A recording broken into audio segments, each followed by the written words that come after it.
We have breaking news tonight as Israel's government has passed that U.S. brokered ceasefire deal that is expected to see Hamas release all hostages within 72 hours from now. Israeli officials tell CNN that brings a ceasefire into immediate effect, and within the next day, Israeli military forces inside Gaza are expected to pull back. A source tells CNN tonight that the U.S. is planning to have 200 troops in the region help provide oversight of this peace plan. Though I should note, one official cautioned that doesn't mean any U.S. troops are intended to actually go into Gaza.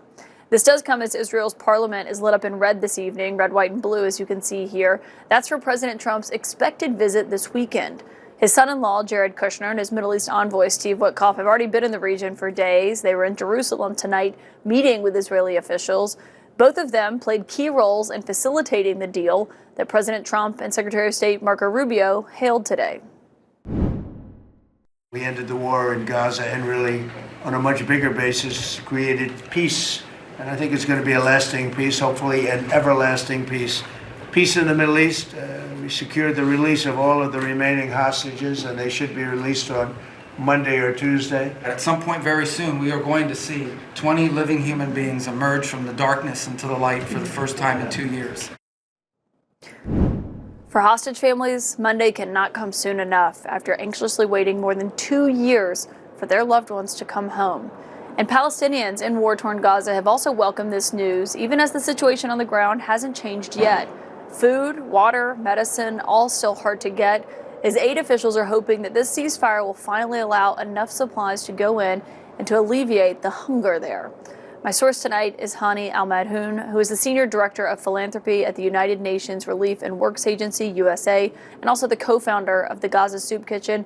And Hani, we have talked so many times over the last 2 years. You've been on the show multiple times. And for everyone who doesn't know, this is really personal for you. You lost your brother who was killed in Gaza delivering aid. You had so much family there. How are you feeling tonight? I think this is the first time that you and I talk, and I feel I want to wake up in a new day. I feel like there is no longer a dark cloud over my heart, over my mind, thinking about the safety of my family. This is the first day where I feel I'll go to bed, waking up knowing I'll still have my brother, Muhammad, still alive in Gaza and unharmed. And this is a big deal. This is, we could be sucked into the details, and some of it is the realism will kick in soon, but I'm just happy that the family I have left and alive in Gaza will remain so tomorrow, and it's exciting. I do not deny that this should have ended a long time ago, but we're happy that we are seeing an end to this nightmare, or what some experts call genocide. But it's a good day, and this is really one of the bitter conversations and bitter days for me. Just talking to my mom, knowing that she no longer has to look at the roof of the room and think which side of this roof, when it collapses, will hurt me more. And now she's gonna get a good night's sleep, and that's important. This home is where your mom is, and my mom is feeling good. She's very hopeful. She's also grieving the loss, the 2 kids, the 2 children she buried, the 4 grandkids, but she remains hopeful, and I tell our allies to remember this is about the Palestinians in Gaza, their grief and their happiness is worth something. Is this the first time in 2 years that you felt that kind of relief?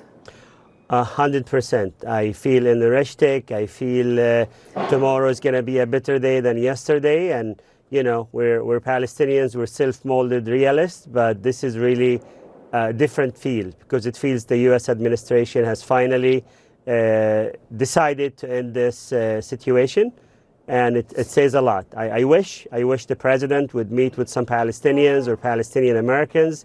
The U.S. evacuated some Palestinians from Gaza. We're worthy of his time. We vote too. And I just see, and this, they're giving time, rightfully so, to the hostages and their families. But I feel the Palestinians remain invisible. But again, I do not want to ruin this moment. I hope I am not wrong. I hope I'm not going to have to say, oh, I messed up. But I just take my emotion from my mom. She was feeling upbeat, and I got a smile on my face when you reached out to talk, and I said, this is great. That makes me so happy. What did your mom have to say, and just how she feels about this moment? She's happy. She knows that, you know, she still have two brothers, two kids left, two boys, and you know she gave the kids big jars of peach, industrial-sized canned peaches today. Some of those things that she's been helping. She's really been distracting herself with humanitarian relief. She's a makeshift humanitarian. She delivers bundles. Yesterday it was hygiene kits, and you know it keeps her busy. It distracts her. But also we get a lot of good pictures from her doing this work. When she's alone to her thoughts, I feel she thinks about the losses, my brother Chef Mahmoud and my brother Majid. But you know, this is about family. We understand, you know, we do not want to be alone at this moment. And many Palestinians are feeling optimistic, and I am too. But we also have work to do. We're not going to be like napping anytime soon. We're going to continue to make sure that more Americans come to Gaza, not necessarily troops. I want American engineers, journalists, professors to come help us out. America owns a lot of what's going on in Gaza right now, and we owe the Palestinians some remedy to what the situation we've contributed with weapons and what have you. I can only imagine, I can't actually imagine what a bittersweet moment this is for people like you and your mom. And Hani Almadhoun, after having so many conversations about the crisis in Gaza, the aid that people needed so desperately, it's really nice to have you on tonight. So thank you for joining. Thank you for having me.